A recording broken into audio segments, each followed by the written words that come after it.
Hello everyone, welcome back to my channel. दोस्तों, बहुत ही awesome सी video लेकर आपके लिए आई हूँ। चलिए शुरू कर लेते हैं आज का अपना ये प्यारा सा वीडियो। तो यहाँ पर जो हमारी सबसे पहली टिप है वो बहुत ही बढ़िया है, जिसको देखकर आपको बहुत मज़ा आने वाला है। दोस्तों, इस तरह के हमारे पास डिब्बे होते हैं, लेकिन कई बार क्या होते हैं, ये जो डिब्बे होते हैं छोटे या फिर बड़े भी, इनको कभी चूहा काट देता है, कभी ये गिरकर टूट जाते हैं, क्रैक हो जाते हैं, और कभी कभी हम लेडीज़ को अपने डब्बों से बड़ा प्यार होता है। तो मैं क्या करूँगी, मेरे भी डब्बे को चूहे ने काट दिया तो मैं इसे फेंकूंगी नहीं दोस्तों, इसे मैं यूज़ करूँगी दूसरे तरीके से। इसके लिए नाइफ को गर्म किया है, नीचे वाले पार्ट को कट करके निकाल दूंगी। तो जहाँ पर भी चूहे ने कट किया है उस पार्ट को काट कर निकाल दीजिए। अगर ऊपर का पार्ट कट किया है तो आप ऊपर के पार्ट को भी कट करके इस तरह का ऑर्गेनाइजर बना सकते हैं। अब इसके बाद से गर्म नाइफ से नीचे के पार्ट को अच्छे से स्मूथ कर लीजिए। स्मूथ करना बहुत ज़रूरी होता है, नहीं तो हाथों में ये लग सकता है।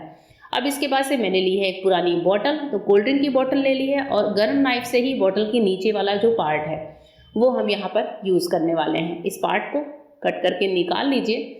और अब हम क्या करेंगे, हमारे जो दोनों डब्बे हैं, यानी कि जो ये डब्बा है और जो बॉटल का नीचे वाला हिस्सा है, दोनों को मिलाकर मैं तैयार करूँगी एक नया डिब्बा। अब नए डिब्बे के लिए तो या तो फेविक्विक चाहिए, या तो जैसे मेरे पास ग्लू गन है, तो ग्लू गन से ही हम दोनों डब्बों को एक साथ अटैच कर सकते हैं। अगर आपके पास ग्लू गन नहीं है तो आप ये काम फेविक्विक से भी कर सकते हैं बहुत ही ईजिली। ये प्लास्टिक के डब्बे जो हैं चिपक जाते हैं। तो इस तरह से ग्लू गन की हेल्प से हम क्या करेंगे, डब्बों को अच्छे से जोड़ देंगे, और उसके बाद से इसे छोड़ देती हूँ मैं 15 से 20 मिनट के लिए, जिससे हमारा ग्लू गन अच्छे से सेट हो जाए। ये लीजिए, डब्बे हमारे जुड़कर तैयार हैं। और अब इसके बाद से हम कुछ भी रख सकते हैं, जैसे मैंने यहाँ पर इसमें तुरंत स्टोर कर दिए हैं मूंगफली के दाने। और लीजिए दोस्तों, हमारा ये नया डिब्बा बनकर तैयार है। नेक्स्ट टिप है कद्दूकस को लेकर। जब हम लोग कद्दूकस इस्तेमाल करते हैं, कभी कभी क्या होता है, जैसे हम लोग सर्दियों में गाजर घिसते हैं। अब सर्दियों में गाजर घिस रहे हैं 2 किलो 4 किलो गाजर, तो वो किसी जो प्लेट थाली हमने नीचे ली हुई है उसमें वो बहुत ज़्यादा भरने लगता है।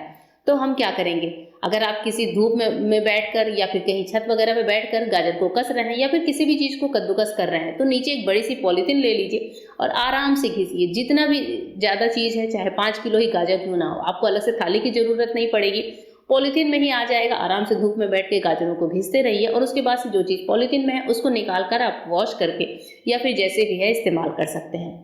तो ये टिप है तो दोस्तों बहुत छोटी सी, लेकिन जब आप इसको अपनाएंगे तब इस टिप का इम्पोर्टेंस आपको पता चलेगा कि ये कितने काम की टिप है।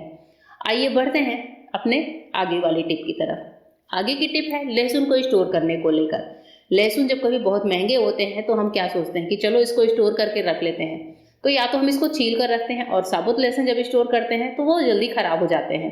साबुत लहसुन को स्टोर करने के लिए बहुत अच्छा सा उपाय आज आपके लिए लेकर आई हूँ। इसके लिए हम क्या करेंगे, एक लोहे का कुछ पेचकस हो, या फिर कोई मोटी सुई हो, या फिर कोई फोक वगैरह ही हो, जिसमें हम लहसुन को ईजिली प्रिक करके फंसा सकें। इस तरह से हम क्या करेंगे, लहसुन को इसमें प्रिक कर देंगे। और एक एक लहसुन को हम क्या करेंगे, बर्नर के पास लेके चलेंगे। तो मैंने गैस का बर्नर ऑन कर लिया है, और जो हमारा जड़ वाला पार्ट है गार्लिक का, इस जड़ वाले पार्ट को हल्का हल्का सा हम फ्लेम में घुमाएंगे, जिससे इसका जड़ हल्का सा बर्न हो जाए। जड़ के बर्न होते ही बस इतना ही करना है, बहुत ज़्यादा इसको नहीं करना है। तो इस तरह से जितने लहसुन है आपके पास, और एक एक लहसुन में मुश्किल से 10-10 सेकंड का टाइम लगेगा दोस्तों, और इस तरह से आप कर लीजिए। अगर आप गैस पर नहीं करना चाहते तो आप दिए या कैंडल के साथ भी ये वाली ट्रिक कर सकते हैं। अब इसके बाद से आपको लेना है एयर टाइट डिब्बा, और इसमें डालना है थोड़ा सा सॉल्ट। तो थोड़ा सा कोई सा भी खाने वाला नमक लेकर छिड़क लीजिए, और लहसुन को जड़ वाले पार्ट के साइड से, जी हाँ, जहाँ से हमने लहसुन को हल्का सा जलाया है उस साइड से ऐसे रख कर स्टोर करिए। ये काम आप किसी मिठाई के डब्बे में, जो दत्ती गत्ते वगैरह के डिब्बे आते हैं, उसमें भी कर सकते हैं। और उसके बाद से इस डब्बे को बंद करके आप इसे चाहे तो बाहर रखिए या फिर फ्रिज में स्टोर कर लीजिए। सर्दियों के दिन है तो बाहर रख सकते हैं, गर्मियों के दिन है तो फ्रिज में रखकर स्टोर कर लीजिए। फिर आप देखिए लहसुन कैसे आपके 4-5 महीने 6 महीने तक खराब नहीं होते हैं। तो ये ट्रिक बहुत काम की है। और कौन सी ट्रिक सबसे ज़्यादा पसंद आ रही है दोस्तों, कमेंट करके ज़रूर बताइएगा। जो मेरी आगे की टिप है वो इस तरह के स्वेटर टी शर्ट जो होते हैं, जो स्वेट टी शर्ट होते हैं, या हुडी वाले जो जैकेट होते हैं, उनको फोल्ड करने को लेकर है। तो बहुत ही आसानी से हम इसको फोल्ड कर सकते हैं, कम जगह में रख भी सकते हैं। इस तरह से दोनों पार्ट को उठाते हुए बाजुओं को सेट कर लीजिए, और नीचे से इस तरह की तह बनाते हुए ले आइए, और जो हमारा कैप होता है हुडी वाला, इसी कैप में हम नीचे वाले पार्ट को सेट कर देंगे। है ना दोस्तों, कमाल का आइडिया। और इस तरह से जब हम इसको तह करते हैं, तो चाहे वो वुलन जैकेट हो, चाहे हमारे गर्मियों के जैकेट हो, इस तरह के हुडी वाले जो भी जैकेट्स होते हैं, उनको बहुत ही ईजिली आप तय कर सकते हैं। तय करने के बाद बहुत ही ये कम स्पेस लेते हैं। साथ ही अगर आप ट्रेवल पे जा रहे हैं तो इस तरह से इसको पैक कर लीजिए। ये बिल्कुल भी तय इसकी खराब नहीं होती है, चाहे ये कितने भी दिनों तक ऐसे ही रखा रहे। तो आइए बढ़ते हैं दोस्तों अपने नेक्स्ट टिप की तरफ। हमारी जो नेक्स्ट टिप है चूहे को भगाने को लेकर है। चूहे से हर घर वाले परेशान होते हैं। चूहा घर में आ जाता है तो बहुत ज़्यादा हुड़दंग मचा देता है, साथ ही चीज़ों का भी नुकसान करता है। तो इसके लिए हम लेंगे फिनाइल की गोलियाँ। जो फिनाइल की गोलियाँ हम अपने कपड़ों में डालते हैं वही लेनी है। साथ ही हमें लेनी है लाल मिर्च का पाउडर। दोनों चीज़ों का इस्तेमाल करना है। इसके साथ ही साथ हमें चाहिए होगा एक सूती कपड़ा, पुराना पतला, जिसकी लेयर पतली हो वही कपड़ा चाहिए। इसमें रखेंगे 2 फिनाइल की गोलियाँ, थोड़े से मिर्च का पाउडर, और इन दोनों चीज़ों का मिलाकर हम बना लेंगे एक छोटा सा पोटली। पोटली बनाने के लिए आप इसे बांध भी सकते हैं या फिर इस तरीके से गांठ भी लगा सकते हैं। मैं भी यहाँ पर इसमें गांठें लगा रही हूँ, जिससे ये लेयर थोड़ी पतली होगी तो जो फिनाइल की गोलियों की महक है और जो मिर्च की महक है वो बाहर निकलती रहेगी। अगर हम बहुत मोटा कपड़ा ले लेते हैं तो इसकी महक नहीं निकलेगी। तो अच्छे से इसको बांध लीजिए और इस पोटली को जहाँ पर भी चूहे आते हैं, चाहे आपके स्टोर रूम में, चाहे बेडरूम में, चाहे किचन में, कहीं पर भी जहाँ पर चूहे आते हैं, एक एक पोटली बनाकर पूरे घर में 4-5 जगहों पर रख दीजिए। होगा ये दोस्तों कि इसमें जो फिनाइल की गोलियों की महक है उससे चूहे भागते हैं, कॉकरोच भी नहीं आते, छिपकली भी नहीं आती, बहुत सारी चीज़ों को ये दूर भगाता है। इस तरह के जो भी बड़े बड़े कीड़े मकोड़े हैं उनको ये दूर करता है। तो ये पोटली बनाकर रखने से आपको बहुत ज़्यादा फायदा मिलने वाला है। होप करती हूँ कि ये टिप आपको पसंद आएगी। दोस्तों आज की जो मेरी सबसे लास्ट और सबसे इम्पॉर्टेंट टिप है वो है इस तरह के पुराने स्वेटर्स को लेकर।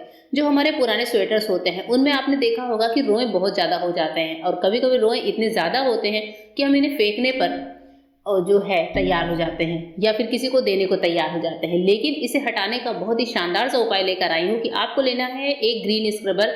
नया स्क्रबर ही यूज़ करेंगे दोस्तों, और उस स्क्रबर से जहाँ पर भी रोएं हैं, आप देखिएगा कि मैं आपको जूम करके दिखा रही हूँ, जहाँ पर भी रोएं हैं वहाँ पर अगर हम थोड़ा थोड़ा सा स्क्रबर चला देते हैं तो वहाँ के सारे रोएं हटकर अलग हो जाते हैं। स्क्रबर में तो आ ही जाते हैं, साथ ही वो साइड में भी आ जाते हैं।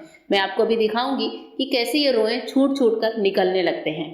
तो ये जो होता है बहुत ही आसान सा उपाय होता है। ये देखिए जैसे यहाँ पर रोएं हैं, मैं आपको दिखा रही हूँ। यहाँ पर जैसे हम स्क्रबर चलाएंगे ये पूरा स्वेटर हमारा लिंट फ्री होने लगता है, यानी कि रोआ फ्री होने लगता है। रोएं निकलने लगते हैं, स्क्रबर में आने लगेंगे या फिर साइड में झड़कर गिरने लगते हैं।